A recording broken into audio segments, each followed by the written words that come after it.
If you want to take your kettlebell coaching career to the next level, consider getting certified with Newbert. Check the first link in the description. Ladies and gentlemen, we have another episode of the Kettle Nights podcast, and I have with me another kettlebell OG, my friends. I've had a lot of OGs on the podcast on my quest for truth when it comes to kettlebell training. And today I have with me Geoff Neupert. Geoff has been requested often from not only our subscribers, but also from fellow kettlebell practitioners and friends and coaches. And so I'm very happy to have Geoff on the podcast. Welcome. Gregory, thank you. Appreciate you having me. Awesome. So here's how we're going to do it. We do this with everybody. Please give us your backstory. How did you get started with kettlebells? What do you think of it the first time you touched it? And how's it going now with kettlebells? Yeah, great. My first exposure to kettlebells was, I was a strength and conditioning coach at Rutgers University, and I was probably in the late 90s, probably 97, 98, 99, and somebody dropped a Muscle and Fitness magazine on my desk. And I was just flipping through it, and in the back, they had the classifieds. And Iron Mind Enterprises, I'm not sure if you're familiar with them. Iron Mind Enterprises, okay. Yeah, they were like the forerunners of Weightlifting House. If you know Seb over at Weightlifting House, they publish a magazine called Milo. It's all things strength, and they had this video series called "Wish You Were Here." And what they would do is they would go around, and they were behind the scenes at all the European and international weightlifting championships. And the reason that was important to me is because I was a competitive Olympic lifter at the time, and as I said, I was training athletes as a strength conditioning coach. And I'm in the back and I see this ad for Iron Mind Enterprises Kettle stack. And it was an adjustable kettlebell stack. And I thought, man, that would be great because my wrestlers, they just have a hard time turning over the cleans, right? Because they got such immobile wrists and tight shoulders. And, you know, the high pull is a poor substitution for a clean. So wouldn't it be great to get the kettle stack? And so I showed my boss and he's like, hey man, we don't have any money. We're the redheaded stepchildren. I'm not sure if you're familiar with that saying, but we're the redheaded stepchildren. This is the mid to late 90s, and strength and conditioning wasn't really a super big thing at Rutgers. We were making a transition from the high intensity training, which was one set to failure on hammer strength machines. And so the role of the strength coach at that point was, hey, make sure you put your seatbelt on in the machine so it doesn't pull you up and you can actually train. So the typical bodybuilding type of approach, right? Yeah, very much so. Arthur Jones office type. Yeah, of course, yeah. So we were making a transition to actual sport specific stuff. So we couldn't get that, but I did figure out a way to sneak out 2 adjustable handles, thick bar dumbbell handles. And so I used those with some of my wrestlers because what we found is that the pure barbell strength was non-transferable to the mat. So you got some big numbers in the weight room, but you can't transfer it. Wow. Let me just stop you there right quick. That sounds very interesting. So you're saying barbell strength does not directly transfer to the strength on the mat for a wrestler, right? Depends on the wrestler, but yes, that's exactly what I'm saying. And why is that? It's just specificity, principle of specificity, right? I mean, barbell, the big 3 barbell lifts are uniplane, right, primarily, and wrestling is not. There's a lot of rotational, a lot of transverse plane, a lot of torque, and you have to be able to figure out how to use that torque in order to apply it to your opponent, right, and be able to apply it to yourself. And yeah, it's great to have big numbers in the weight room, but like I said, most of my wrestlers could not apply the numbers that they had on the barbell squat, the deadlift, the bench press, and the military press to the mat. So we had to make transitions.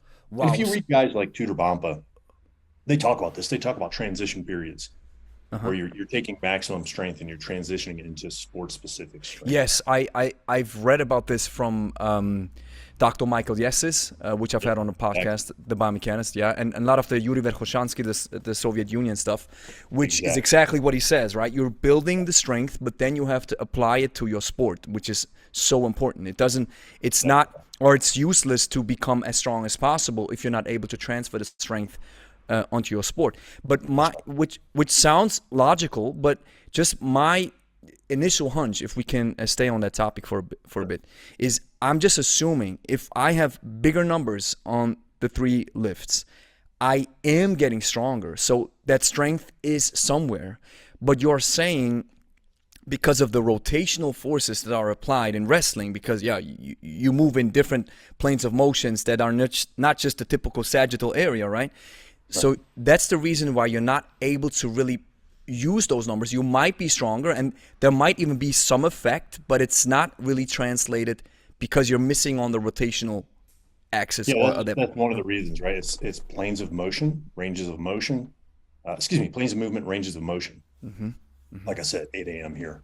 So yeah, that was one of the biggest things that we noticed. And you're correct. Professor Viroshansky talks about that. Dr. Michael Yesis did a fantastic job taking Dr. Viroshansky's work and bringing it, to the collective consciousness beyond the Iron Curtain back in the 80s and the 90s. And yeah, so that's what we found. And it was really frustrating because in Olympic lifting, right, if you work on the Olympic lifts, you'll get stronger. But what I noticed is I had one of those like, moments. I was 230 pounds, which is 105 kilos for our European friends. And one of the wrestlers, a guy named Doug Riddell, wrestled at 149, which I believe is about 68 kilos. That's my body weight approximately. Yeah. Yeah. And I remember we had just finished a preseason practice, right? So it was leading up into the season. We just done some conditioning work.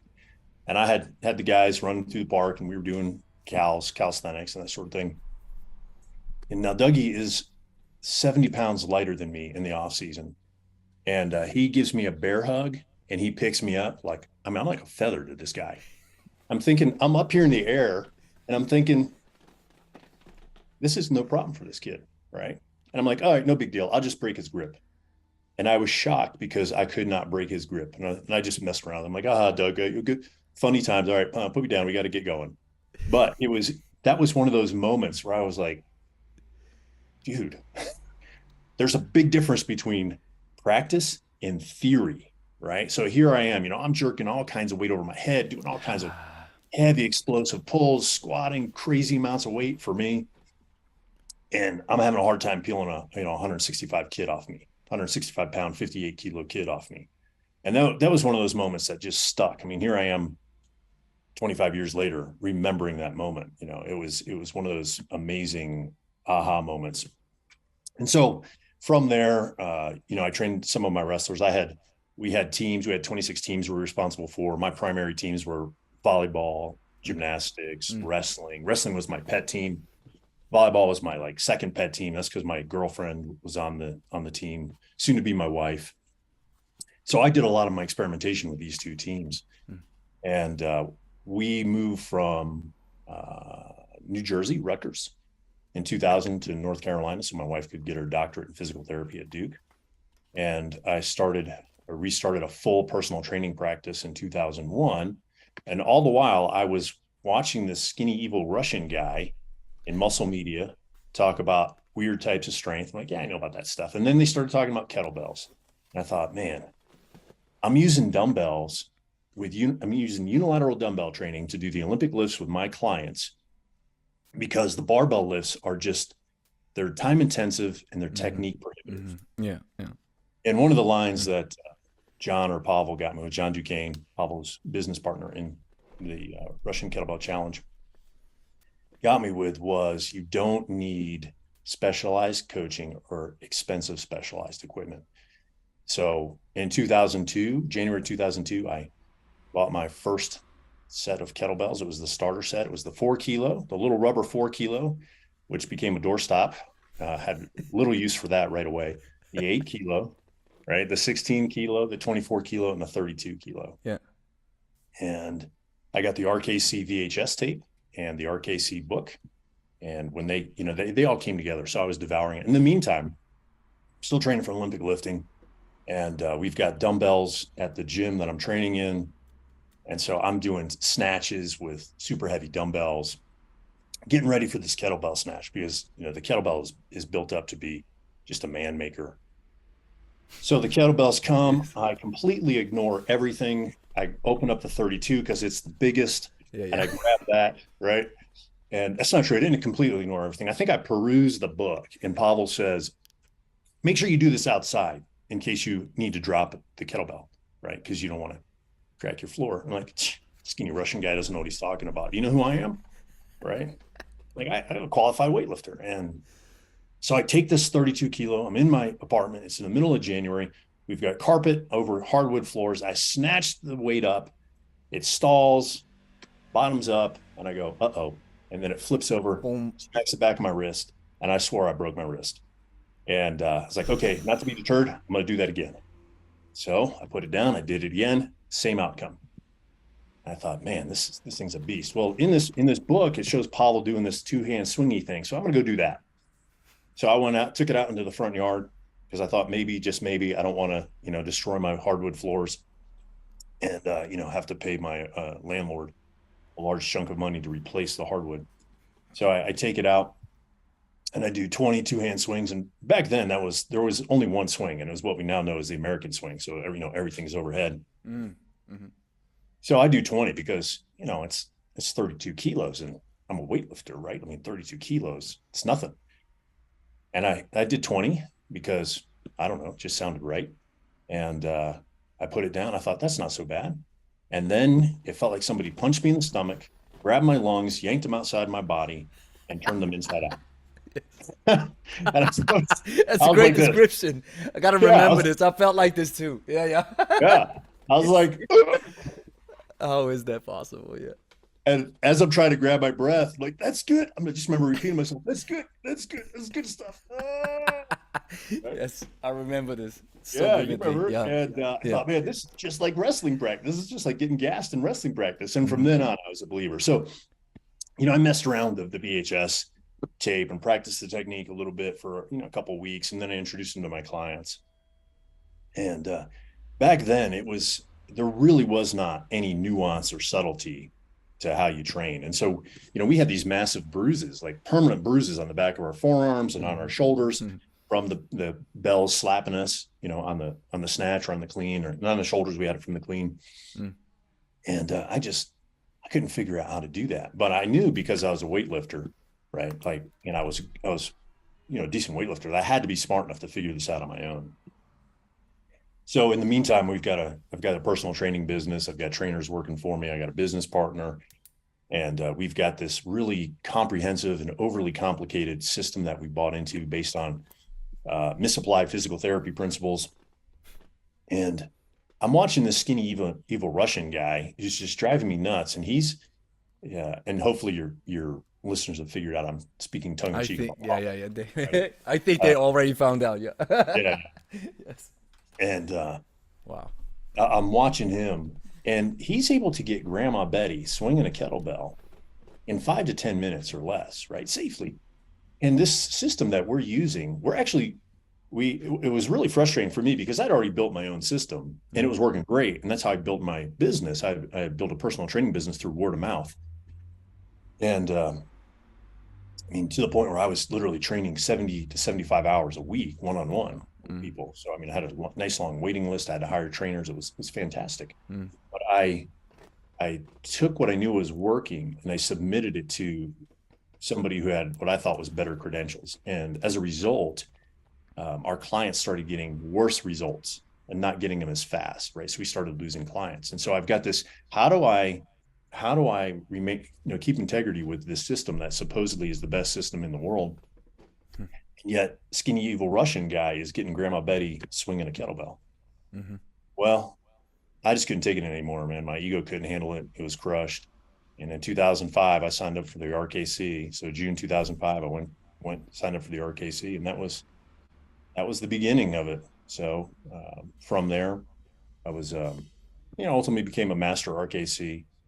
I published a book, and then when the split happened in October 2012, I went with Pavel over to Strong First and was a master instructor there until 2014, where I resigned because I had too much going on in my life and I was trying to grow another business. So I've just been using kettlebells ever since with myself and with my clients. It forms the backbone of all my clients' training programs.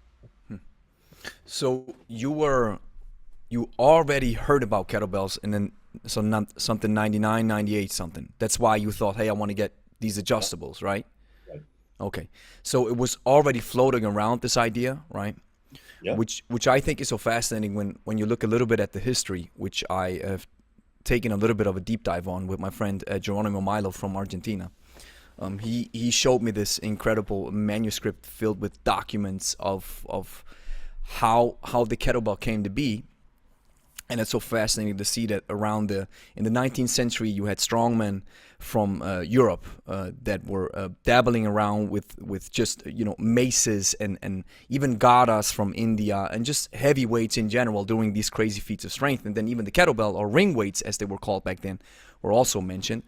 And then it traveled to Russia thanks to Dr. Vladislav Krajewski, who was checking out the Europeans, how they were handling these kettlebells and these weights, and then he was taking these ideas to Russia, and then so the kettlebell got lost along the way. It's in the 20th century, but it was already there. So that's probably the reason why you heard of it. So it's something like a little bit in obscurity, so to speak. But then in the wake of Pavel's reckoning in the West, this is how it all came to be, right? So that's the reason why you then jumped into the RKC, because there was nothing else around, right? It was the place to be. And I remember how John shared this with me. He was like, hey, we wanted to become the authority. And I told Pavel, that's how we have to do it, because I had John on the podcast as well, and he shared his ideas with me. So that sounds fascinating. And I've had the similar experience, not with the 32. I had a similar experience with the 16 and with the 20 when I had to prepare for Steve Carter's IKFF certification test. And I remember I was the typical bodybuilding type dude with the split and everything, and I was proud with my strength numbers, and I'm not a very strong guy. I'm a lightweight guy, but I was decently strong for my weight, I'm assuming. And then I was crushed in the same manner from these 16s. And I remember I was like, how can this thing make me feel so unfit?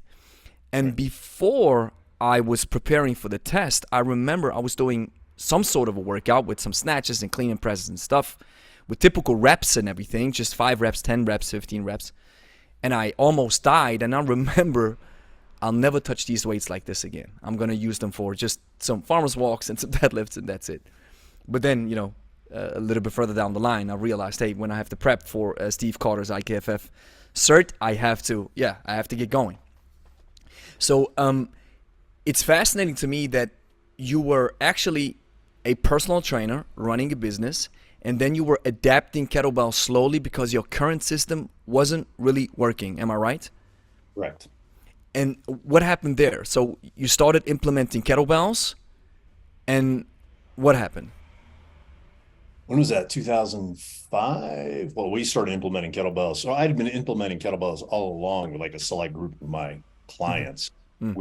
I had my own system, which was based on my strength and conditioning principles that I had been trained as a coach. I was certified strength and conditioning specialist through the NSCA. You may have heard of them. But more important than me, I was actually trained by my weightlifting coach, a gentleman named Alfonso Duran, who was from Cuba. He was a Cuban emigre, and he had a master of sport in track and field. And he was on the Cuban pre-select weightlifting team. And the pre-select weightlifting team was the team that they selected to travel, but hadn't yet traveled. And the only reason he didn't travel is because he would not raise the hand and become a communist. And so they kept him in country because they were afraid he would defect. So I was mentored by him for 96, I don't know, for years. Every Saturday I would go up and see him, and he'd train me, and we'd lift, I'd lift, he'd train me, and then I'd spend the day just picking his brain. So that happened until 2000. So that was 4 years of that, and then we kept in touch, and he trained me probably until the mid 2000s when I was just so injured from lifting that I couldn't lift anymore. Right. So that was one of the reasons we made this switch to this particular program, is because I was injured and kept getting injured from heavy lifting, and my business partner was injured, and I don't remember why he was injured, but he had a chronic injury. And so we were taking these physical therapy principles and trying to get them to work for us. And because what we were doing was great for strength and conditioning, but it wasn't necessarily working for rehabilitation, or probably not rehabilitation, restoration would be the better word. And in my case, it was rehabilitation. So I went to this RKC in 2005, and I was on the tail end of getting I had gotten a cortisone shot in my right hip because I had torn the labrum in my right hip lifting. And that was some pretty severe and excruciating pain. And it took a long time to overcome. So in the background of kettlebells was always this, how do we get our clients the results that they want, which is most of them just want to lose body fat, right? Yeah. Yeah. Good. The old LGN, look good naked. Yeah. And do it in such a way that they're not going to get injured. In the back of my head, I always had, I took a Paul Chek course, scientific core conditioning back in the mid 90s, I guess it was probably 97, 98. One of the things that stuck in my head is he said, if you want to see how good of a strength and conditioning coach you really are, go visit your athletes in 10 years and see where they are. Good point. Right? I thought, man, there's a lot of wisdom in that. Yeah. Yeah. So that type of mentality was always in the back of my head, which was, first do no harm. And then how do we build off that first do no harm?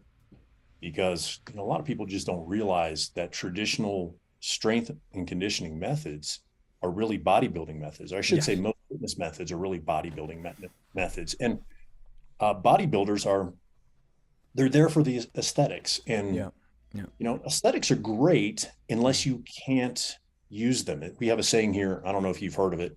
It's called looks like Tarzan, plays like Jane. Right? You familiar with the story of Tarzan and Jane, right? So yeah, of course.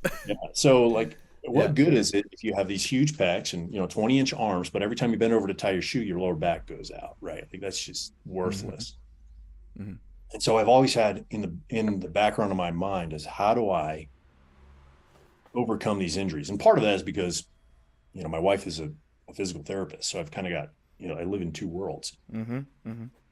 So that is how we got into this particular training system. But the problem is I'm an extremist, so if you tell me to do something, I will ride that horse until the horse dies. And so we rode that horse really hard, and we found out that the horse was already dead. Like, it just didn't work. So I passed all the check marks and pushed him even further, and I still got even more injured, right? So that's how we got into that particular system. And so the kettlebell was interesting because it was in the background the entire time, and we were trying to bridge those two worlds. And eventually, we left that particular physical therapy based world and still kept the kettlebell. I sold out to my business partner in 2007, and then went out on my. Okay, and you went on your own, yeah. And what kind of particular system was this that you were trying? Because most of your clients, they come in to lose body fat, look great naked, like you mentioned. Same here, and that's how we bait them. It's a funny thing. A couple of months ago, I decided, or I thought it was a good idea to step a little bit back from it because I was a little bit blinded by the YouTube success, so to speak. I was like, hey, we can make this work online only, which we are. We can make it work online only, and it pans out well. But the in-house crew is completely different. They don't care about kettlebells. They care about looking good. And I like what you're saying, the restoration process, building longevity, not just look good, but also be able to live longer and healthier and stronger. So then I pivoted back. I thought, let's step away from this lose body fat thing until I realized, hey, now we're losing clients, or the business is coming to a halt. Come to find out, jumping back on a horse, and boom, it just explodes back up with clients. It's just the fact of the matter is that's what people want, right? But here's the thing, that system that you're mentioning, what kind of system was this? Well, I'm not going to mention it by name. I think, but the particulars of it. Yeah. But yeah, it was based on outdated theories of core stabilization, outdated theories of balance training, outdated theories of how to integrate those types of things with strength and conditioning principles. So those types of things. I don't want to get too deep in the trenches because I might give away like what it was, right? But needless to say, we had tried all that. My business partner used all that, and we actually transitioned into a whole nother system after that. And which we then transitioned out of about 4 years later. He and I, like I said, he and I parted ways in 2000, at the end of 2007. Yeah. And so you're solely focused on kettlebells right now? Well, kettlebells, and then I have a movement restoration system that I built based off another movement restoration system. There was in 2010, there were 4 of us, and we put together a movement restoration system, for lack of a better term. And then 2 of us went on, myself and one other gentleman went on and built out this movement restoration system. And, it's very important that, I mean, I get that people want to look good naked, but if you can't move well, good luck. Good luck, right? So like you said, give them what they want. I bait them with what they want, give them what they need. Exactly. So my whole point is how do you look good naked? Well, the first thing you got to do is be strong. And the second thing you got to do is move well. Moving well creates the strength, and then you build everything on top of that. And so my focus right now is basically I train guys who are over 40. That I'll reach down and grab guys in like the 30 to 40 range as well. So it's primarily family men. And we focus on getting as strong as possible, building as much lean tissue, functional. There's a kind of a business or industry term, right? Usable. Yeah, it's been so bastardized that I'm using it. I use the term practical. Sounds better. Oh, I love it. Yeah, practical strength. I was using the word usable strength, but I like usable is also great. Yeah. I'm stealing practical. Yeah, do it. I stole it from somebody else, so it's all good. So, kind of how the industry works. Right? Yeah, that's how it is. Yeah, just make sure you give credit as you go, right? So the funny thing, I read this in an Instagram comment where some completely unknown, somebody never heard of, said, "Hey, you know what? I'm using the term practical strength." I'm like, "Oh, that's a good one." Yeah. So it's practical strength, and so many of us have been positively and yet negatively impacted by bodybuilding methodology, or what I call meathead methodology, which is train to failure, train body parts, walk around, limp around, so sore you can't move, and eventually you just tighten up, stiffen up. Exactly. And so my focus is I have married the two, right? So kettlebell training with movement restoration. Love it.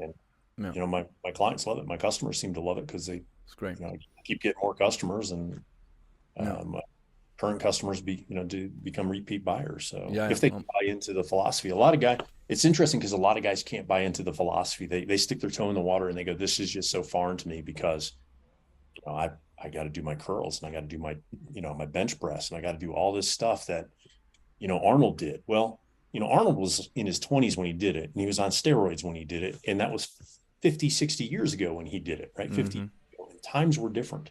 Right? It's a different world. A completely different world. And you can't do you can't do as a 40-something, 50-something, 60-something. I even have 70-year-old clients who email me like, "Oh man, this is amazing." You can't do at our age what we could do in our 20s, because life is totally different. We have different responsibilities. We have different life stressors, and all those things impact the body right? So exactly. And so, I mean, I would maybe quantify this a little bit. You sure can, but I don't think you get a lot of return on investment. And then you probably hurt yourself along the way and all this stuff. It's fascinating when you look at Dorian Yates. I love that. I'm a big fan of or a huge supporter of what Dorian Yates says. He says most of the bodybuilders that he knows at his age, they're still training the same way. They still have the same meathead mentality. And he says gaining the biggest amount of muscle mass is not the end all be all, and it's not the end goal, especially as you get older. You have to work on your flexibility. You have to work on, and one of the funny things that I always get just pops into my mind is when we talk about strength, right? It's so many folks. That's why you sometimes have these two camps, right? The GS camp and the hardstyle camp, where we, hit each other on the head with stuff like, yeah, you're not strong, but you don't have the endurance. And funny thing is, I'm always saying, listen, there's different types of strong, right? I mean, I'd like to have a strong heart. If I have a strong heart, that's one kind of strength. So how do I build a strong heart? By building up some volume with a cardiovascular exercise that also requires a little bit of strength, with the kettlebell, with a snatch, for example, with a swing, for example. So that's that. But I love what Dorian Yates says, that we have to understand that as we get older, we have to train differently. And just recently, another bodybuilder passed, a young guy. He's a German guy. His name is Joe Stetics. 8.5 million followers, big name in the fitness influencer. Yeah, fitness influencer world. I think he has an aneurysm. So the first thing that I did when I heard about his death, I was Googling aneurysm steroids. And you have some, I think there's some connection to a certain extent. And of course, now you have the guys who say, well, there's no connection at all. But here's my point. It is interesting to see that the bodybuilding world is still inspiring or influencing so many people all around the world, when fact of the matter is, most of them are juiced up, especially the ones that have big followings. Yep. So if I'm inspired by a guy who's juiced up, I want to look like him. Or I love how you say, for the good or for the worse, how bodybuilding can influence you. Or maybe it just completely wipes out your self-confidence and your body image. Mm. And the funny thing is, on my YouTube channel, I get these comments all the time with, yeah, but you're way too skinny. Where's your muscle mass? Blah, blah, blah, blah, blah, blah, blah, blah. And thank God I've grown a little bit older, matured, that I don't really care about it. I realized, like, hey, listen, muscle size is one thing, but strength or being able to achieve in different areas of physical qualities and of human performance is something that is dear to my heart. It's not just about having big biceps. It's all about just having the whole system as a whole work as a union. And funny thing is, I know a lot of bodybuilders. And just recently, last year, we was visiting a friend of mine, and he is a bodybuilder. And then we took a walk, a long stroll, a long walk, and this guy was breathing like we were running. And I realized at that moment, I was like, see, that's exactly what happens if you keep thinking that bench press is everything you need throughout the whole week. A bench press and some lat pull downs, and you don't do nothing for your heart. And we're just casually walking around. I don't even feel it. And this guy next to me, which I love, he's a cool guy, but he's breathing like an ox. Yep. I remember those days. When I graduated high school, I was 165 pounds. So what is that in kilos? 80 something, 75 something. Yeah. 75, let's say 75 kilos. And 3.5 years later, midway through my fourth year of college, I was 252 pounds. And I would go up the stairs to my apartment, and I'd get to the top of the stairs, and I'd be sweating. I'd get out of the shower, take a hot shower, middle of winter, dry off. I start sweating. And I remember going, this is not healthy. Like, I can't do this. I was training for powerlifting at the time. My goal was to get to 275 because I think it was the strength coach at Rutgers, the football strength coach, Rod Gullickson, said, you'd be really good. He was a power lifter. He said, for your frame and size, like, you need to be 275. So I'm like, oh yeah, I'm just going to eat and lift my way to 275. But the problem is, like, you have to be able to live, right? Here I am like 21 years old, thinking I'm going to have a heart attack at the top of the stairs. Yeah. Right. So that's here's my question, Geoff. Why are we assuming that a person who's built at a certain size is supposed to be X? Why? I don't get it. I don't get it. Somebody's tall, somebody's smaller, you have folks who are naturally strong or naturally big, right? I mean, take a look at some of the Kazakhstan guys or the Kazakhstan guys. These are walking behemoths, right? I don't know where they're from. Probably descendants of giants, right? They build them inside the mountains and let them use right? Exactly. So there are people like this. But funny thing is, I read, and I don't know what it was. I think it was a biologist's opinion or a biologist's view on the human body. And he said, the human body or the human mechanism is the turtle of the animal kingdom. We are strength endurance beings.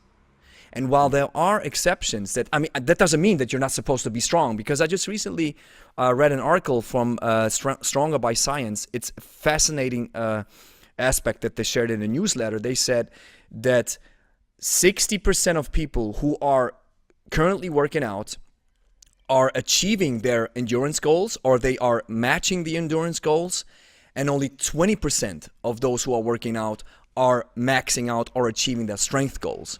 So I think we still have a lot of room to bring strength into the world of, the typical cardiovascular stuff, right? Just running or just cardio machines or whatever have you. But I don't think it's the way of the bodybuilding type of realm, right? I mean, bodybuilding, like you said, it's for the looks, it's for the aesthetics. You have to follow certain principles in order to blow up the muscles. But this doesn't mean that you are strong now. And what do martial artists say? They say, man, I love playing with a bodybuilder because these are the easiest targets. Yeah.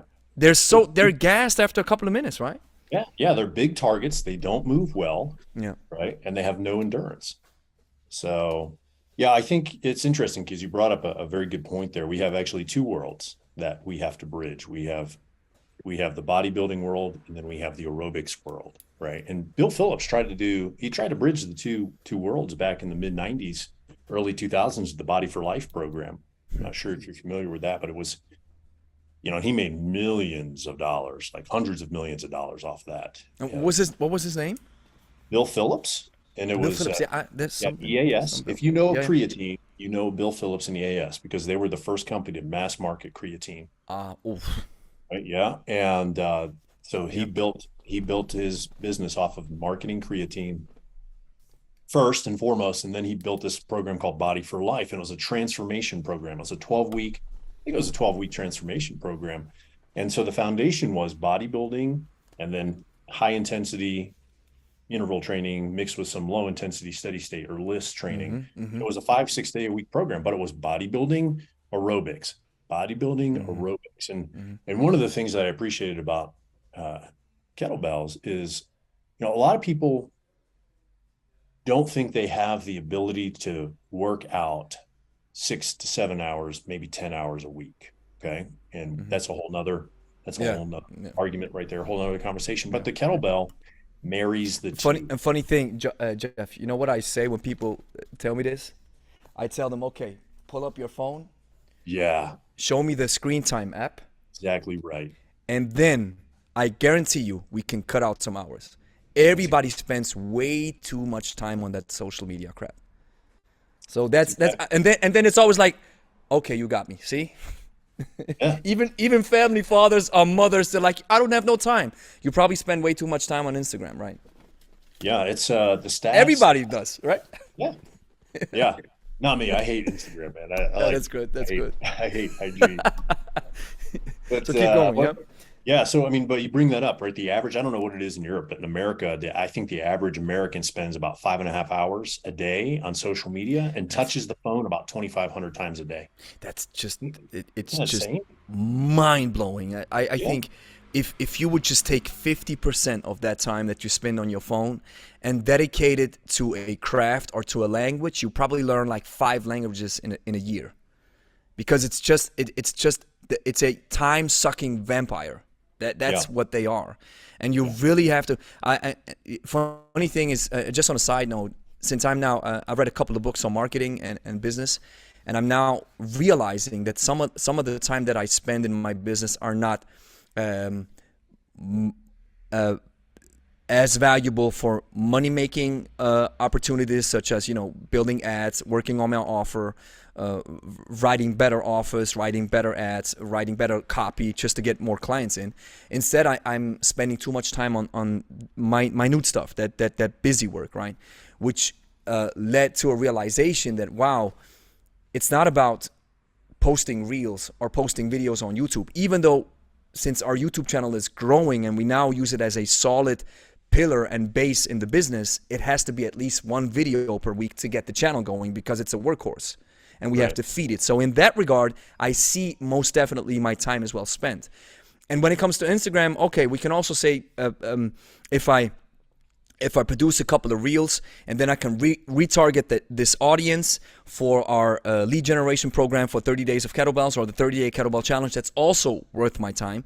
But fact of the matter is, I am really, really cutting down my time on these apps and making it a priority that if I open it, especially Instagram, if I open it, it's all about doing the reel, making the production, sharing it, then sharing it on TikTok, sharing it on YouTube, and then closing the shit out of it. Oh, I rarely curse, but the idea is to make sure I just stay away from these vampires as much as I can. Smart move. Yeah. And I don't always succeed in it. And just recently I had a conversation with my girlfriend. I was like, let's compare screen time. And she was like, 4 hours on Instagram? I was like, see? And she even has the limit where the app is telling you, okay, you now spend 15 minutes on the app. What does everybody do? Get out of here. Ignore. Keep scrolling. The death scroll keeps going. Yeah. That's what it is. Well, and that's getting back to your point about why everybody thinks they have to be big, right? The influencers on Instagram are like, hey, look at me. Yeah. Look at me. I'm huge. And you know what? If you buy my stuff, you'll be huge too. No, you have good genetics and you have a pharmaceutical bill, right? That's just the truth. It's one thing that you share your accomplishments on social media, or that you really have a business where you're helping people and now you leverage the power of social media. I mean, if you do it, good on you. But if you are a juiced up Instagram fitness model selling online coaching, even though the coaching might be good, I think people tune into your stuff because they want to look like you, not because they want to look a little bit better. I don't know. In our case, what we do is we put our clients at the forefront of the ads because people can identify themselves with these people. Right. I've stopped putting myself on the ad. If I do it, I just talk about kettlebells, for example. Hey, talk about the product, talk about how cool kettlebells are. But it's not about the looks. Even though people want to look a certain way, I understand that people can identify themselves way better with normal people. And if you're able to achieve results with normal people and you can share them online, I think it just has a better track record. But that's, again, another discussion. But I get where you're coming from. It's this idea that we always have to look big. And in the kettlebell world, and you mentioned this about spending too much time on the workout with kettlebells, right? So please keep that thought. But it's another thing that you see a lot of bulky, really, it's hard to differentiate it or see it, but sometimes it looks to me also juiced up folks swinging kettlebells. And then I'm like, listen, the kettlebell does build muscle. It's a weight. So if you treat it for hypertrophy reasons, it will build muscle. Right. But it is a tool meant for a different purpose. So you won't look like a bodybuilder if you swing and snatch weights. You'll never look like this.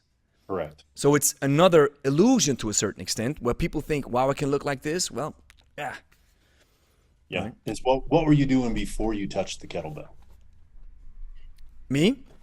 No, I mean, when we're talking about this. Yeah. Right? It's what were you doing? Exactly. You touched that I get you. kettlebell, Yeah, I get right? you. And the Most answer definitely. is you were training like a bodybuilder. Maybe you had maybe you played college football, so you had strength and conditioning background, which, and you have a familiarity with Olympic lifts. So you can, that's what made kettlebells so easy for me, is my familiarity and my background, right? So maybe you had that familiarity and you can bring it, but you're not showing people that. You're giving them the false impression that, hey, all you got to do is, like you said, a swing and snatch and you'll look just like me. But that's, what do they call that? Misrepresentation.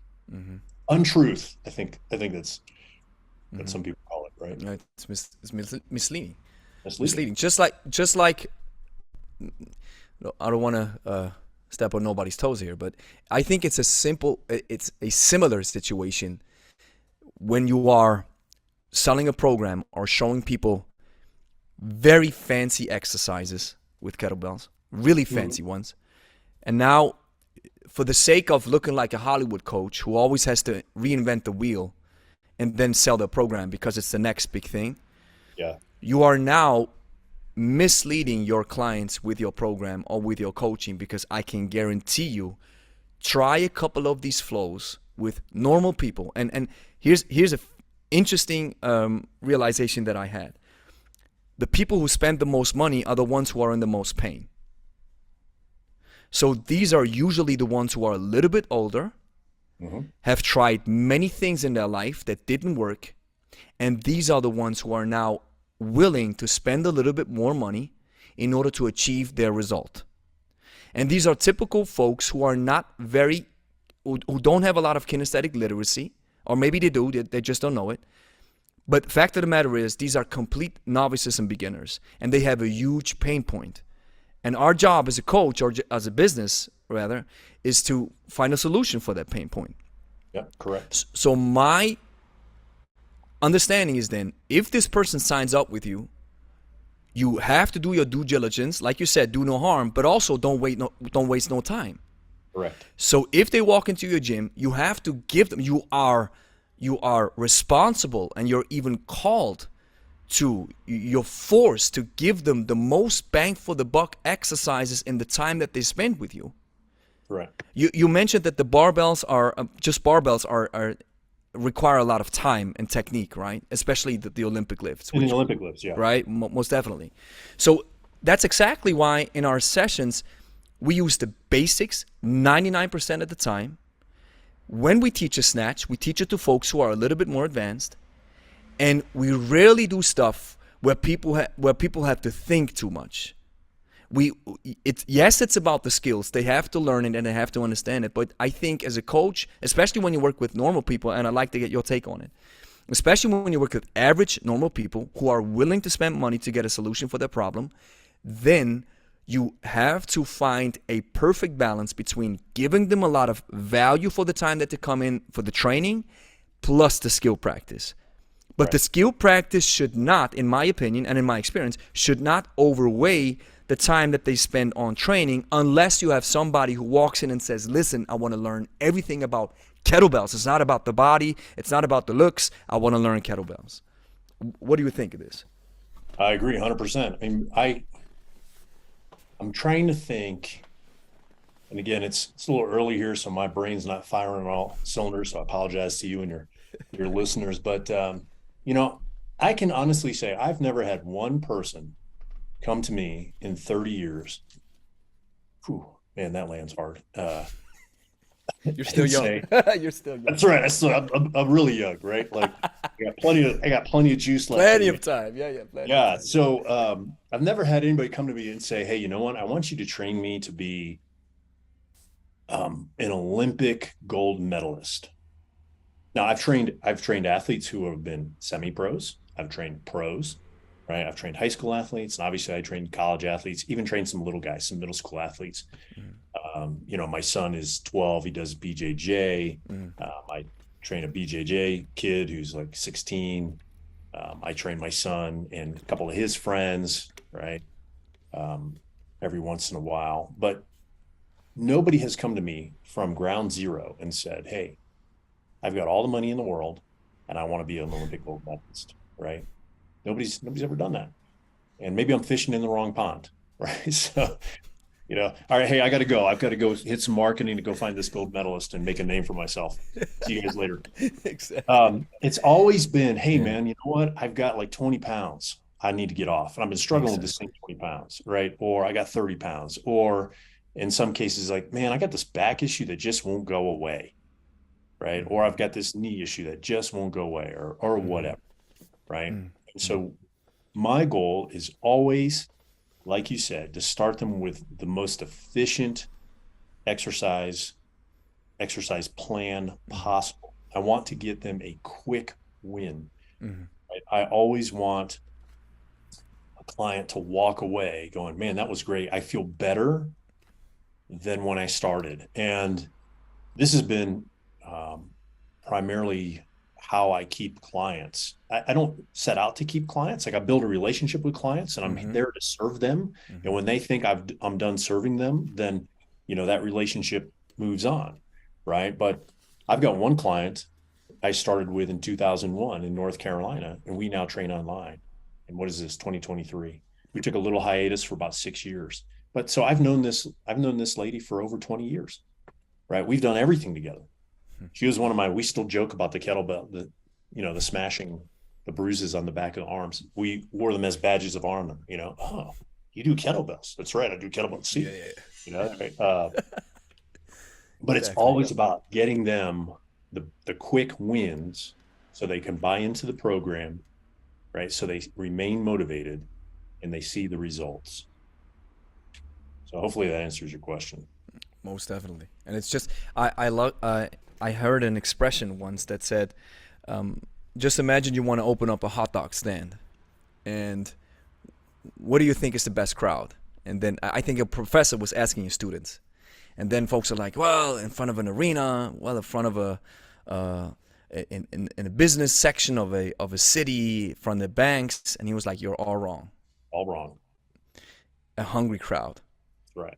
That's it. So if you are in a market, and that's another thing that I've learned about markets. So if you are in a market that is growing and that has potential, that's one of the prerequisites to write a good offer and to have a good business.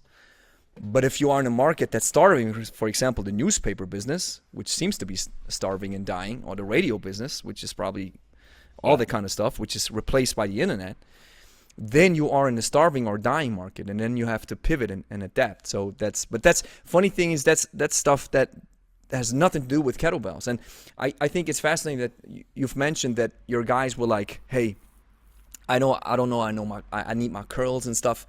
And one thing that I have pivoted away from, or that I'm trying and that I'm actually pivoting away from, is from mentioning the program all by itself and just talking about the value that I am able to provide them, and not even mentioning the program, not even mentioning the exercises, not even mentioning the kettlebell, just on a side note, and just giving them as much value as I can, giving them all of the benefits that they can achieve. Because I've heard this expression too, which I find so fascinating, that is, if you sell a vacation to the client to Bali or to Vietnam or whatever have you, or to the Caribbean, you do not tell them, hey, there's going to be long waiting times. There's a long flight. That's right. You're going to be uncomfortable. You're going to be a guy who really should have bought 2 seats, you know? Exactly.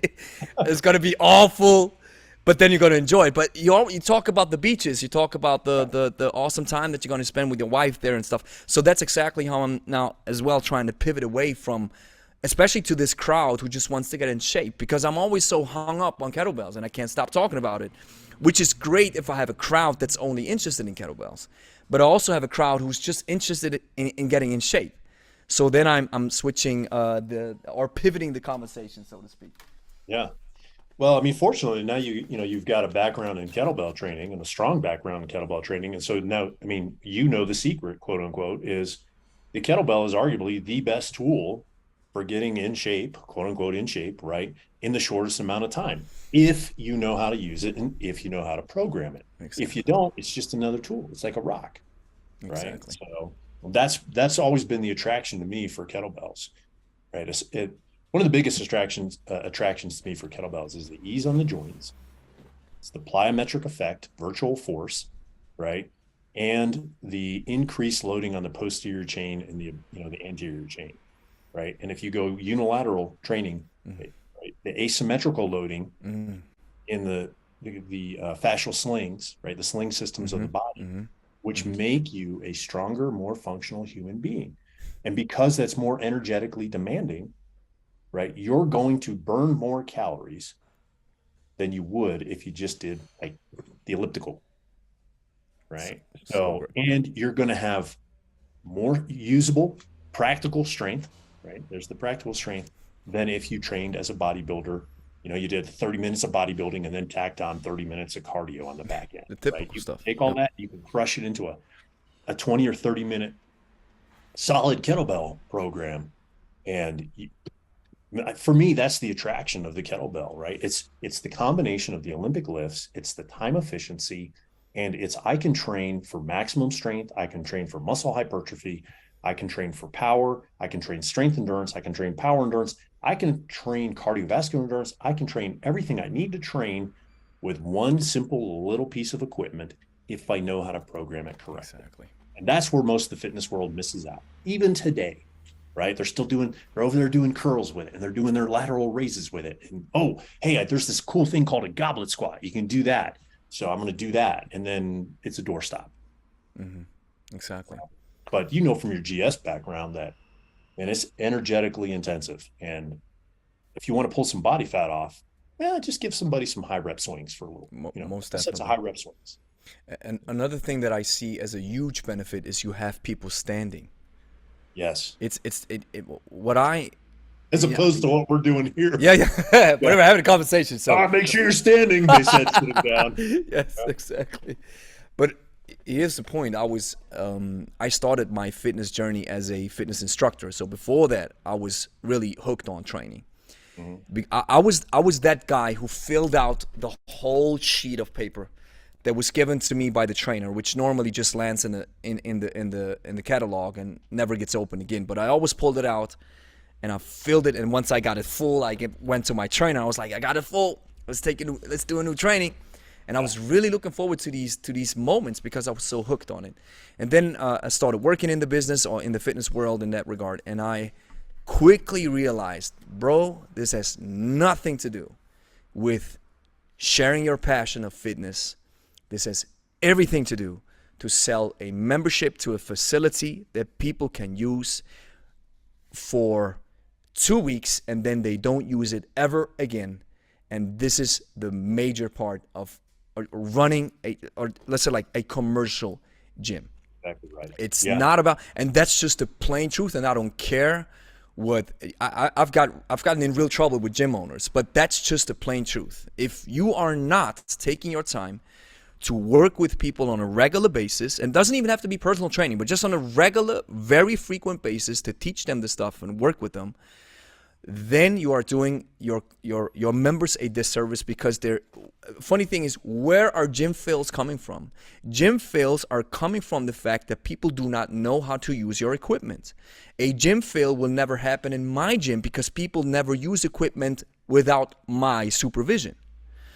So the idea is people go into the gym, they sit down. That's another problem that I've realized. They sit down, they come from their desk jobs, sitting all day. Then they come into the gym and they sit again. Yep.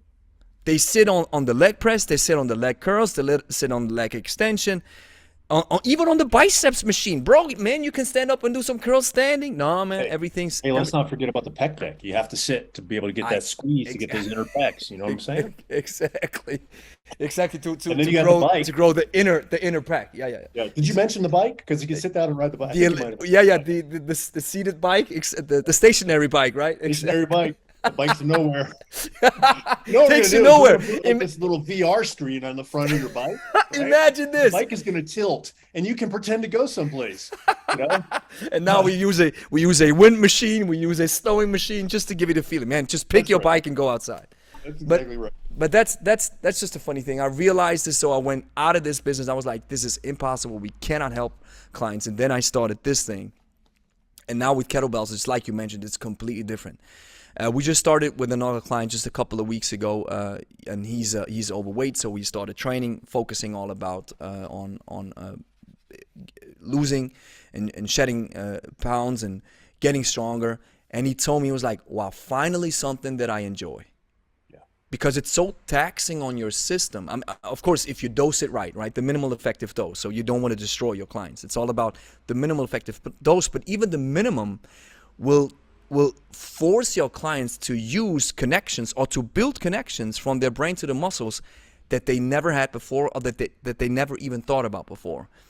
So yes, there's skill involved, and yes, there's a learning curve, but the fact that they're so consumed with these 45 minutes of training means that when they leave, like you said, they'd be like, wow, this was awesome. And so many times they walk up into the gym and they say, listen, today I'm not motivated. And I always say the same thing. I say, I told you, these days will come.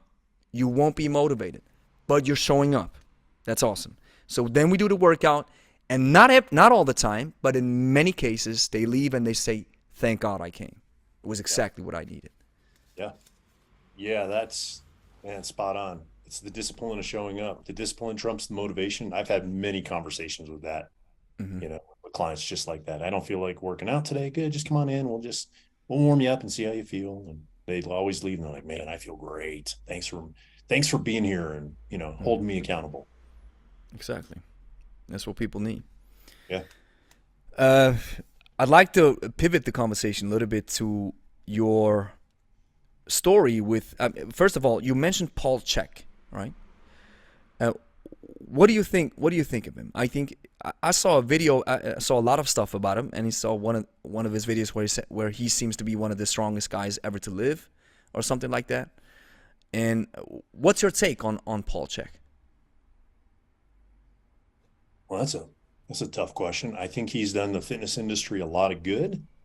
I think or at least he attempted to. I think I don't really think too much about him, so I really don't. Okay. I mean, I stopped. He had this. He put together the Chek Institute. Yeah, exactly. The Chek Institute. Early 2000s, and all right. So I'm a very practical guy. Like I'm a proof in the pudding. The proof of the pudding is in the eating kind of guy, right? Like I used to get caught up in people who had letters after their names and those sorts of things, right? Like, oh man, I know I've got my experiences, but this guy, he's smarter than me, right? He's not as strong as me, and he's not as lean as me, and he's not as fast as me, and he's probably not as conditioned as me, but he's got those letters after his name. I used to get caught up in that. Yeah. Right? Yeah. And I've wasted tens of thousands of dollars following down those types of paths, right? And I've shaved years off my life. So, I don't want to say I've shaved years off my life, but I've wasted a lot of time. Yeah. Right. Now, fortunately, all that stuff has been redeemed, and I can use it in other ways. But I was very tempted to go down Paul's 4-level Chek certification, and then I went to a Swiss seminar, which was what does Swiss stand for? A guy named Dr. Ken Kinnikin out of Canada put together these conferences called Swiss weight instruction. It was a seminar for all things weight training and strength and conditioning. It was really well done. And I talked to the late Dr. Mel Siff. He was presenting at one of these Swiss conferences. And this was, I want to say, I was still lived in New Jersey maybe, or I just moved from New Jersey to North Carolina. So it's probably around 2001, 2002. And I went to the Swiss conference, and I was talking to Mel Siff about drawing the belly button in to activate the TVA for core stability in strength training. Now, for those of you guys who don't know who Dr. Mel Siff is, he is a legend. Unfortunately, he passed about 15, 20 years ago. At a very early age, he wrote the seminal volume on all things sports science with Dr. Yuri Veroshansky called Super Training. Exactly. Yeah. And so Mel Siff gave this presentation. I don't even remember what the presentation was about, right? But at that time, Mel Siff was a crazy guy. He was a former competitive weightlifter. He was a doctor. He had a PhD in engineering. So he's a mechanical engineer who worked as a mechanical engineer and then taught mechanical engineering at I think the University of Witwatersrand in South Africa. So, and he's just kind of like this. He kind of reminds me of Doc Brown from Back to the Future. Back to the Future, right? Except he's got glasses. His hair is it's just kind of wild and all over the place. Yeah. And Mel Siff is 55 years old or older. I think he's at least 55, and this is 20 years ago. Here I am. I'm not even 30 yet. Right. And I'm talking to this guy, maybe I was like 28, 29. And Mel Siff is standing. He finishes the presentation. There's a bunch of us standing around Mel, asking him a bunch of questions. And the first thing he does is he goes, "Now check this out." He goes, and he's talking about pain and how pain operates in the body and blah, blah, blah, blah, blah. And he starts doing on a desk, one-legged jumping pistol squats in front of everybody. He's 55 years old. And he goes, "And by the way, I've got no cartilage in this knee." And he's doing repeated. And then I'm going like that. I'm like, my goodness, I can't do that. I'm like an Olympic lifter, right? I can't do this stuff. What the? Yeah. And so then he's got this whole book called Facts and Fallacies of Physical Training or something. Facts and Fallacies and Myths or something like that, where he debunks a lot of the popular stuff. So I say, Dr. Siff, what do you think about this whole drawing in your belly button before you do anything in order to activate the TVA for core stability? He goes, "Oh, it's garbage." And I said, "Whoa, what? Really? Well, this is all in relation to Paul Chek." You're like, "Man, this is a long story, dude." I know, but listen, proof of the pudding's in the eating. I got this 55-year-old man, and he goes, here, look, I'll show you. And he goes, let's wrestle.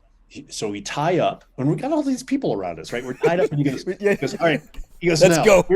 He's like, now, he goes, pull your belly button to your spine, all right? And I want you to try and move me around and try and resist me. And so I pull my belly button to my spine. I'm trying, and I can't, he's like pushing me all over the place. And I'm a big dude. I'm still training for weightlifting, right? I'm on 230 pounds, 105 kilos. I'm in that range, right? So 102, 105 kilos, which really isn't that big. I mean, it's big compared to what I am now, right? And Mel is probably, Dr. Sif is probably, if he was 90 kilos, I'd be shocked. So he's tall and lanky and lean. He's pushing me all over the place with my belly button pulled in. He goes, okay, now don't do anything. He's like, just resist me and push me around. And sure enough, man, I was able to move him all over the place. And he said, that is a misapplication of what is supposed to happen to create core stability. And so at that point, I just kind of checked out. I thought, well, thank you. You saved me however many tens of thousands of dollars the check course was going to be.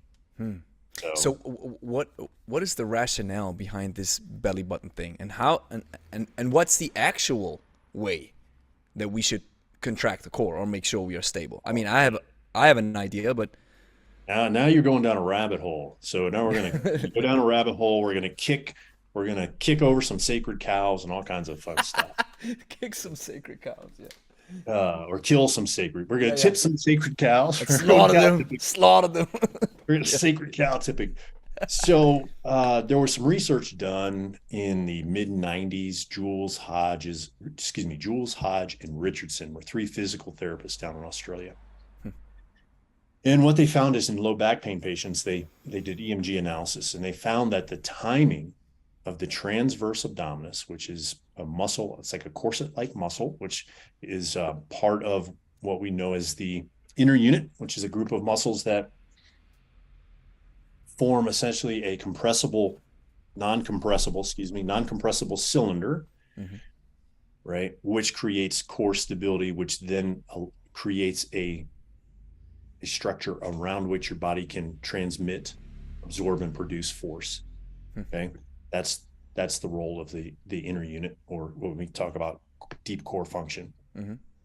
So what they found is when they put these electrodes into back pain patients, they found that there was a lag time between the TVA and the rest of the muscles. What they found is the rest of the muscles of the body, I believe I've got this correct, so it's been 25 years since I've looked at this research.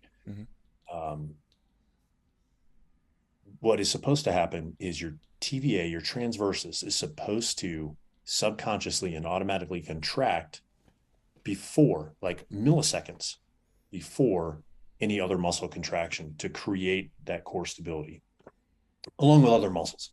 And what they found in back patients was there was a lag time. In other words, it didn't fire when it was supposed to. And so they taught people to retrain the TVA by pulling the belly button to the spine, and they would use a blood pressure cuff, right? And so what you do is you lie on your stomach on this blood pressure cuff, or lie on your back and put the blood pressure cuff underneath your body, and you would fill the blood pressure cuff up to, I can't remember what it was, like 30 millimoles or whatever it is of mercury. And you would try and pull the TVA in and hold that, and that's how you would retrain. And you do that for reps or time or whatever, and that's one of the ways you retrain your transversus. So the problem is it sounded good in theory, but as people worked it out in the real world, it just didn't work, not in strength sports. So, and then Dr. McGill, I'm sure you've heard of Dr. Yeah. Had a conversation with him on a podcast as well. Yeah, like super smart guy. He debunked that, right? And so with the concept of racing. Yeah, exactly. Right? I mean, what just comes to mind is the first thing that I thought about as you were mentioning these physiotherapists is this other idea of knees not going over the toes, which makes sense if you have patellofemoral pain syndrome, or you just have knee issue, and it just hurts when you start bending it.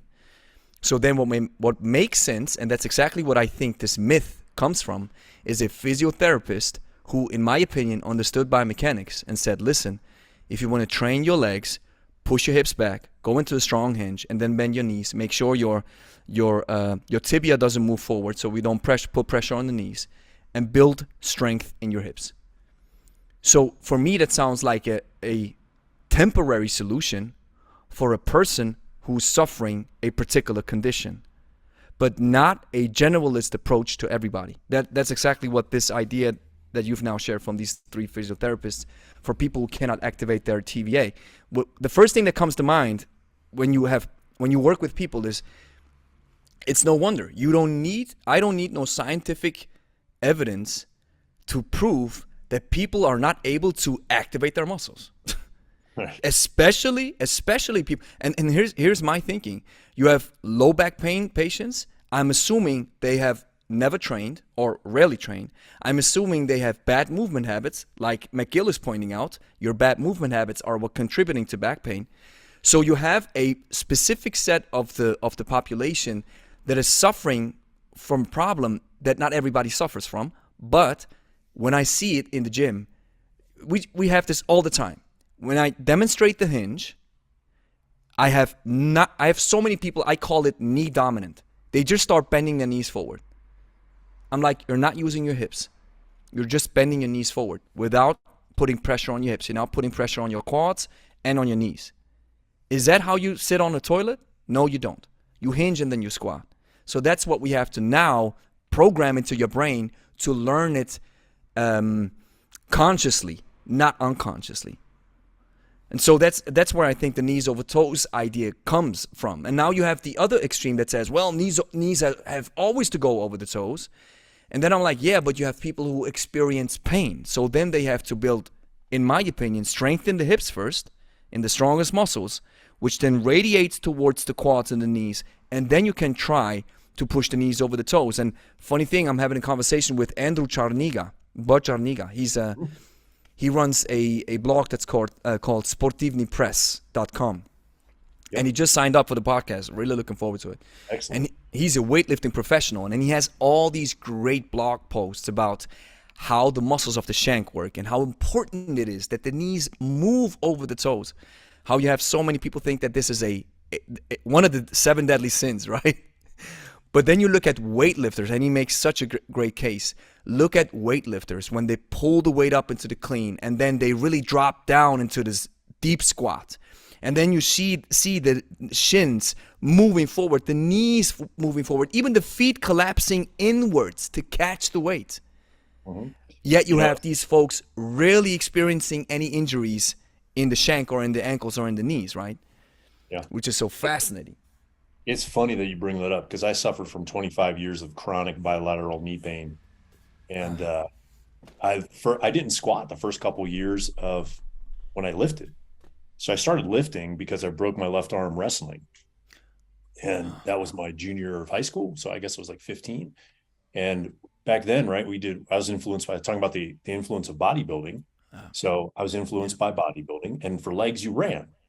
Right. So you ran.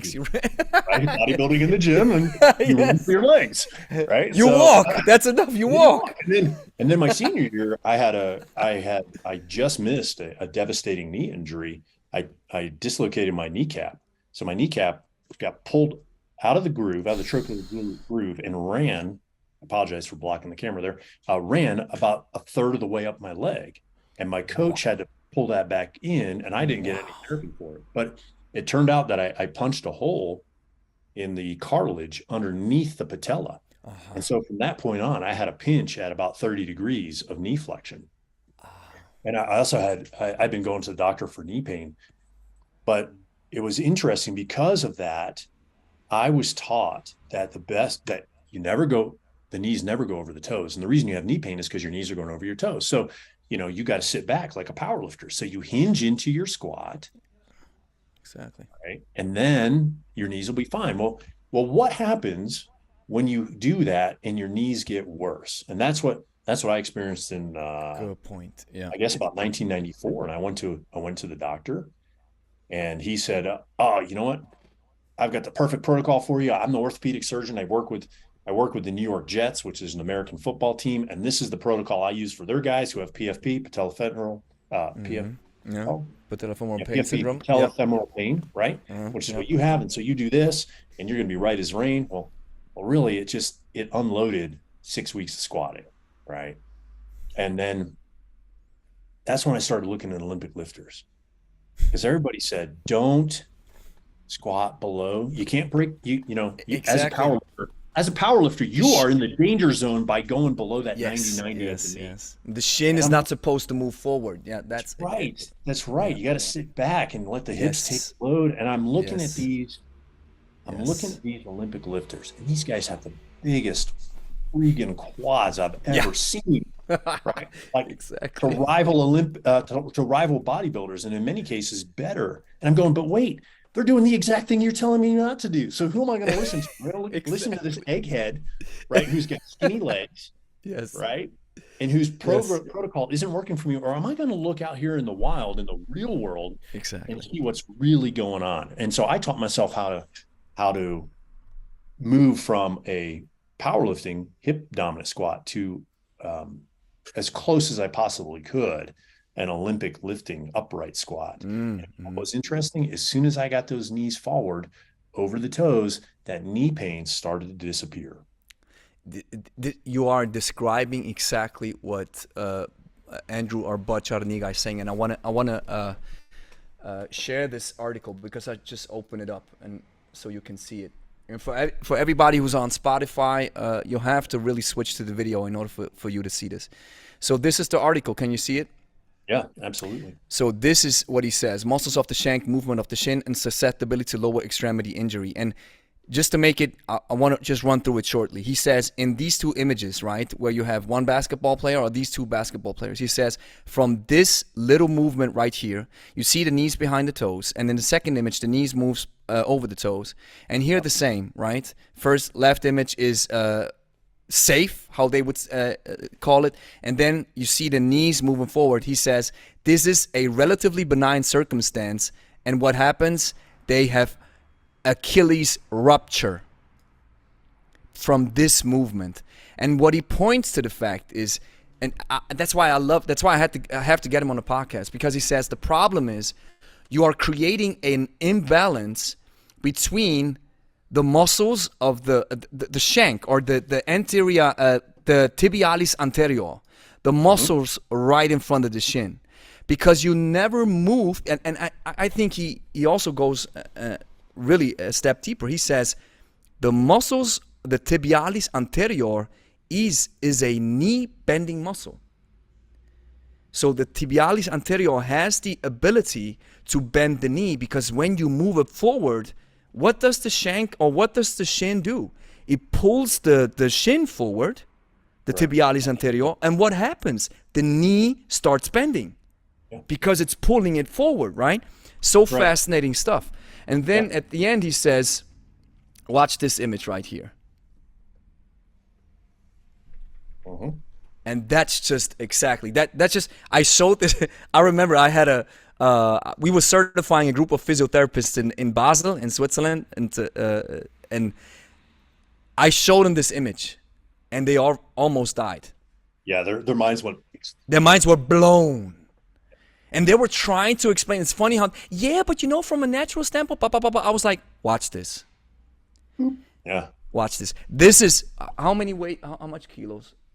He has 250% of his body weight on the knees, on the shank. And funny thing is, you're like, and what I love is when we're so focused on our feet, right? The feet are not supposed to move inward. They're not supposed to move outward. But look at these guys here. Yeah, I know. Look at what they do. Where is this image? Here, how they are. Maybe it's a little bit more down. Yeah, right here. Watch. See? Yeah. How they are moving really on the sides of their feet, or really outside and inside their feet.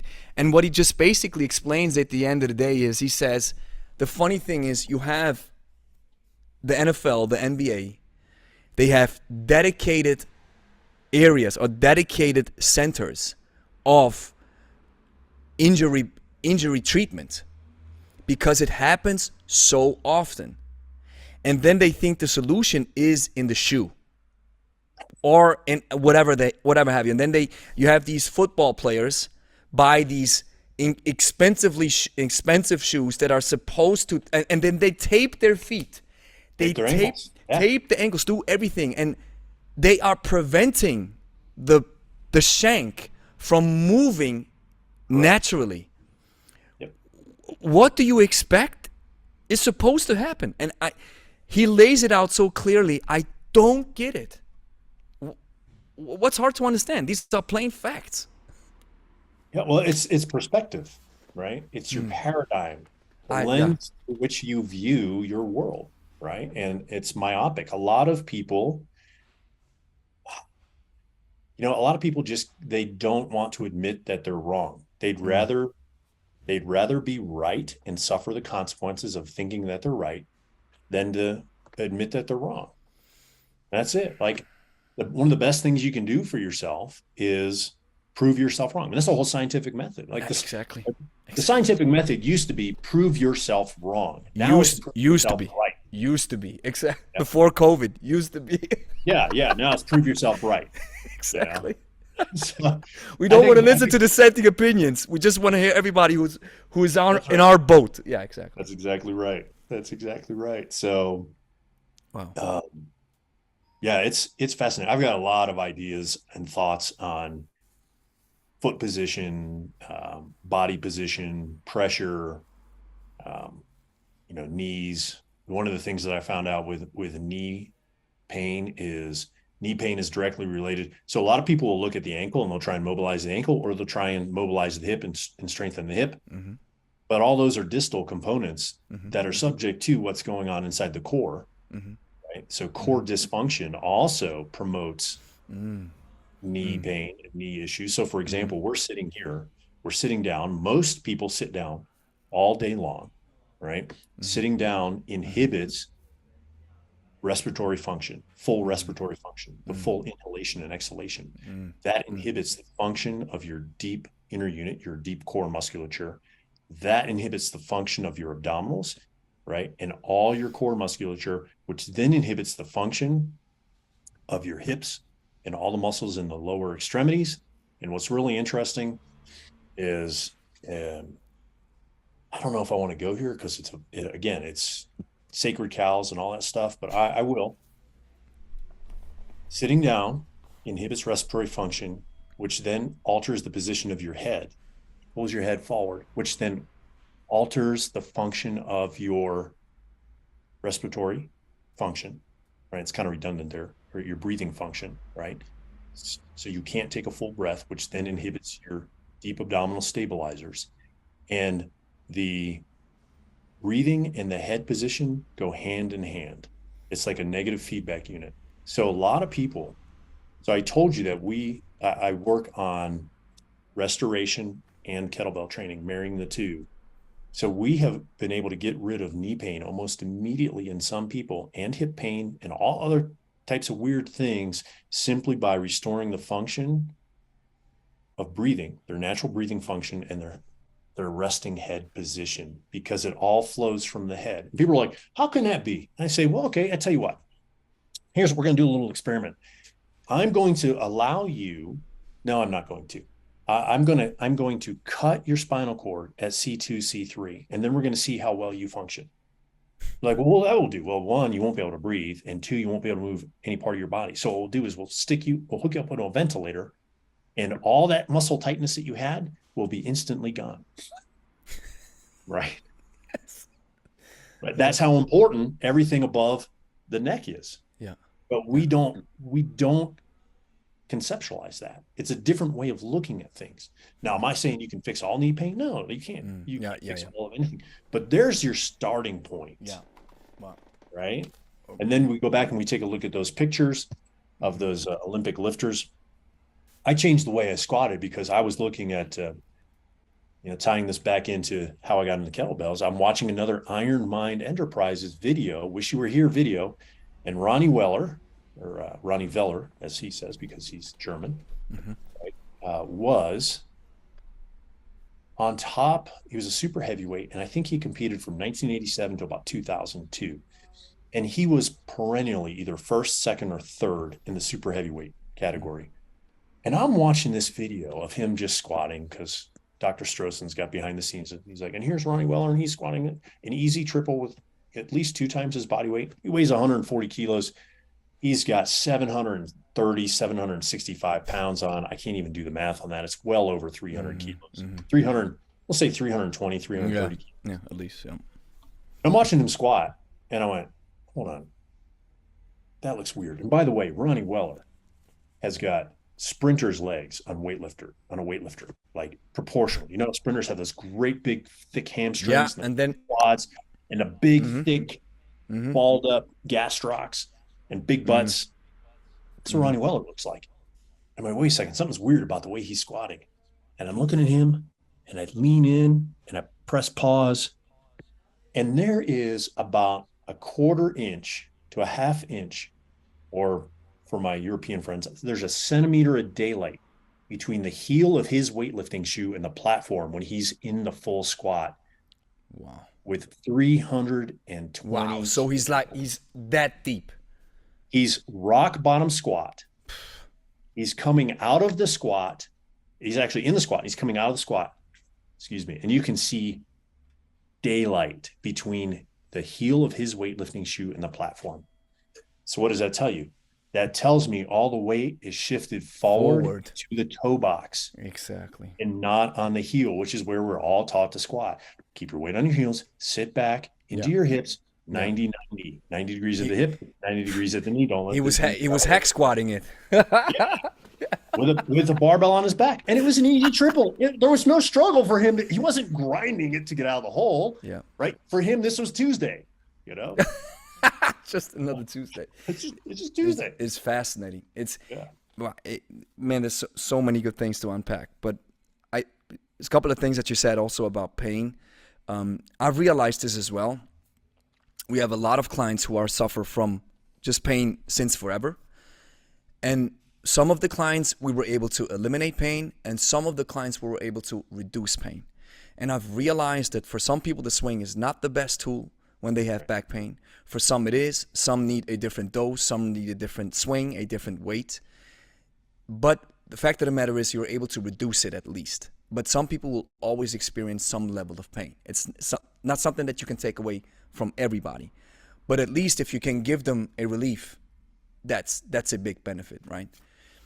And when you are learning all these, I think all these different philosophies and ideas, especially when it comes down to squatting. Look at Mark Ripto's starting strength squat, the back squat, right? I love it. I think it's a great way to squat, especially for people who have knee pain. But you also have to learn how to front squat with a goblet squat, for example. You know, right? The goblet squat is nothing less than a front squat because the weight sits in front of you, which changes the knee angle, changes the back angle, changes the hip angle, changes everything. So then the knees move forward. So you are, I think, one of the most important aspects of just training in general is being able to let your body move throughout the full range of motion. All the knees, the ankles, everything has to move as far as possible, right? And then you mentioned breathing, which is such a fascinating topic. And I have limited knowledge on this. I mean, we just talk. We have a particular breathing method that I use for kettlebell training. I call it HRP. HRP, HRB, hyperrhythmic breathing. Hyper because you forcefully exhale, right? So this comes like a little bit from the hardstyle world, from Pavel, but it's not where you keep it close in your mouth, but you really forcefully exhale. The rhythmic comes from the fact that when you do a clean and press, you want to breathe according to the exercise, and breathing, where I sometimes incorporate even the Valsalva method, right? Which I believe this is where a lot of core strength can come from. If you press a heavy weight, you want to breathe in, keep the core tight, and then press it. So, right, making a solid column and a solid force out of your core. But here's what I realize with people who come into the gym: they cannot breathe. Correct. Or they shy away from breathing. It's either two things. They are too shy. I'm like, listen, this is how we're gonna breathe. Inhale, and then forcefully exhale. And then you should hear me yell through the crowd when we have a small group session. I tell them, listen, when we train with kettlebells, it's supposed to be a symphony of breathing. I want to hear everybody forcefully exhale, throw the trash out. And so many people, when they breathe or exhale, it's like there's no strength coming from the stomach area, from the diaphragm or whatever have you. And funny thing is, I read in Dr. Michael Yes's book that he says there is an apparatus that you can use to train your breathing muscles. I think it's a small tool. He calls it the I don't know what it was, the power breather or something. You take it inside your mouth, then you breathe, and then you can even dial in the resistance or something. And he says the idea is to train your muscles that are required and that are taking the work when you are breathing. So I am most definitely on the same page that there is a host of issues that are radiating down and maybe upwards if you don't breathe correctly. Yeah.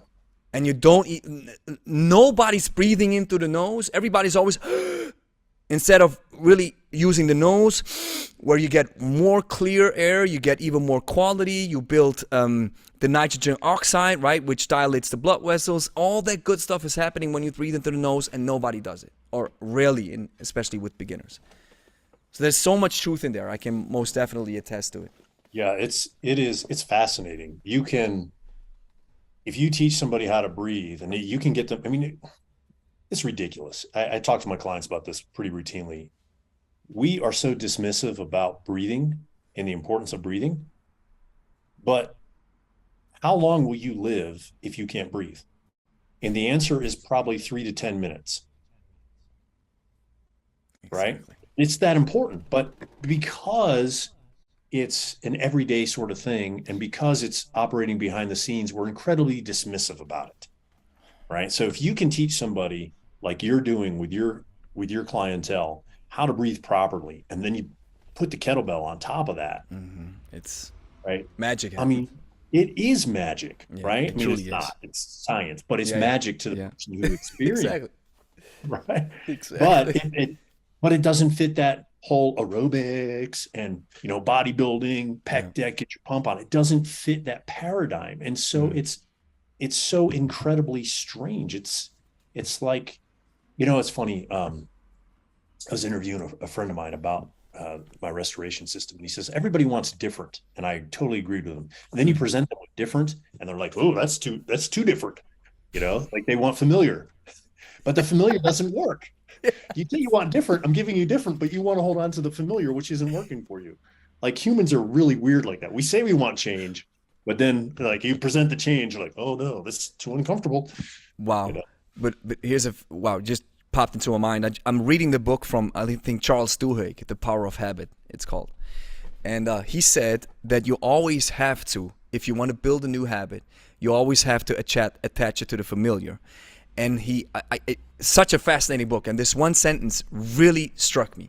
He said, I think in World War II, when the United States got involved, they had to send out all the pork and all the meat to the soldiers overseas. And so what happened was, in the United States, it seemed that the consumption of meat, because it's all sending overseas for the war, it went down in-house in the States. So what the government was telling people, actually one of those few times that the government was right, they told their citizens that they're supposed to eat now intestines and brains and lungs and all that kind of stuff. But they knew, or at least the scientists who were behind it, knew that the housewives, they're not going to eat that stuff, and they're not going to present it to their families. Right. So here's what they had to do. They had to present it in a way that looks familiar. So the lung looks like steak or like meat or like whatever. They had to present it that way. So, and that's exactly what you're saying. People need maybe a new habit, but it has to be disguised in an old one, in a familiar one. Because that's how we adapt to change. And then he finishes the sentence by saying, sadly, any of these later policies that they try to implement to keep people from gaining weight have never harkened back to this idea of combining the new with the familiar. It's powerful book, Charles Duhigg. Yeah, The Power of Habit. I have one more final thing, Geoff, and I'm really appreciating that you're taking out so much out of your My schedule pleasure. to Have have a this great conversation. Pavel, I mean, Yeah. a lot of people, I always say this, and I got a lot of flack for this on YouTube, but I really don't care. Because fact of the matter is, I always explain it like this. Pavel was so pivotal in bringing the kettlebell bringing it back to the Western world. That's why I call it, I used to call it a revolution. Now I call it a renaissance because I learned a little bit more about the kettlebell history. But he was so pivotal, along with John Lucain and RKC, that Pavel Tsatsouline will always be part of a discussion when kettlebells are brought up. So my question is, what was your relationship with Pavel? And you became a master instructor. How much influence did you take on the course? And then you parted. What happened with Strong First and all that? First and foremost, Pavel is my friend, right? He's still a good friend today, even though I'm not part of his organization. We talk routinely because he's just an outstanding, high quality human being, right? Like he is, I'm sure somebody will throw in a yeah, but to me, Pavel is the very definition of a gentleman and a gentleman with integrity. And so I always enjoy talking to him. We exchange training ideas pretty routinely. We keep in touch through email, phone calls, that sort of thing, because we're friends. I left. I resigned my master instructor status with Strong First in 2014. I was in college. I was studying for a master's degree. I had a 2-year-old son and I had a newborn daughter.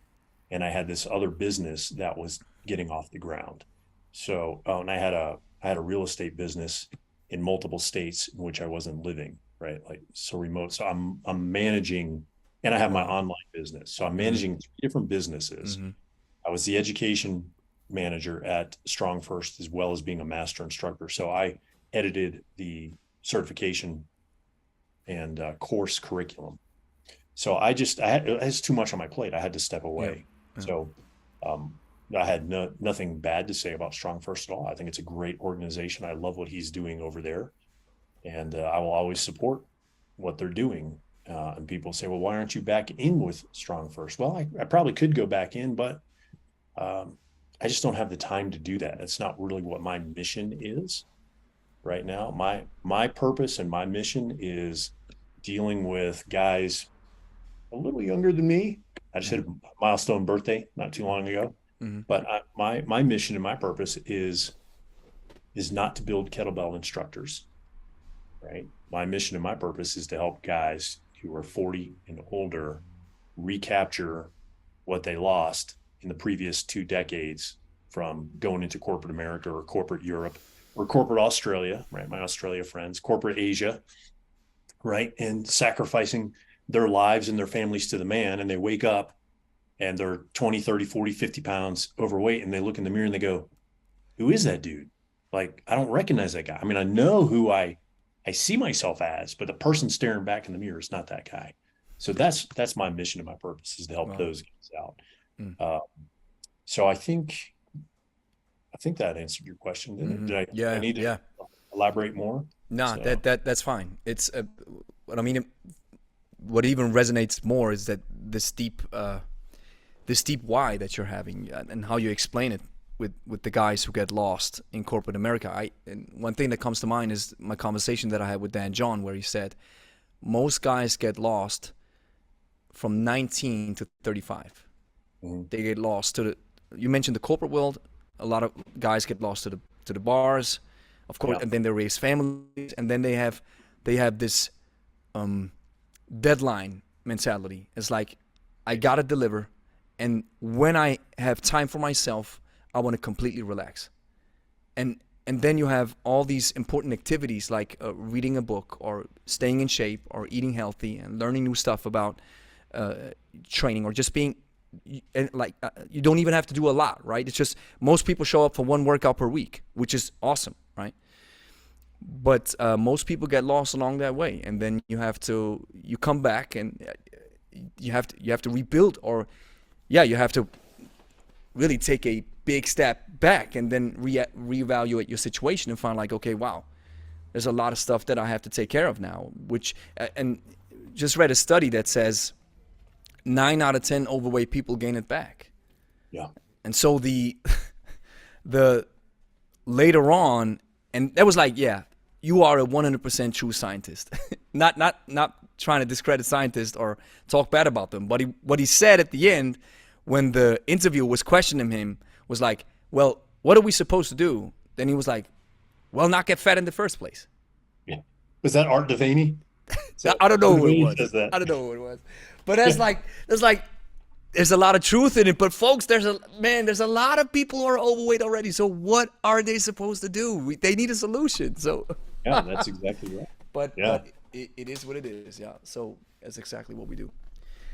So hey, Geoff, man, I really appreciate your time. It was an awesome conversation. And I wanted to talk about strength a little bit more, wanted to dive a little bit deeper, but like I said, it's a conversation, and so it takes different routes, and then I just naturally follow it. So, but maybe we can do one again, and then we can talk a little bit more about your ideas of strength and how your programs and how you focus on your different the way you want to help men over 40 and how you do it, and that's something that's highly interesting to me. But maybe we can do this another time. Yeah, I'd be happy to. Yeah. Awesome. This was great. I loved it. It was, definitely twists and turns. So twists and turns of the conversation, which I appreciated. If you want to take your kettlebell coaching career to the next level, consider getting certified with Newbert. Check the first link in the description.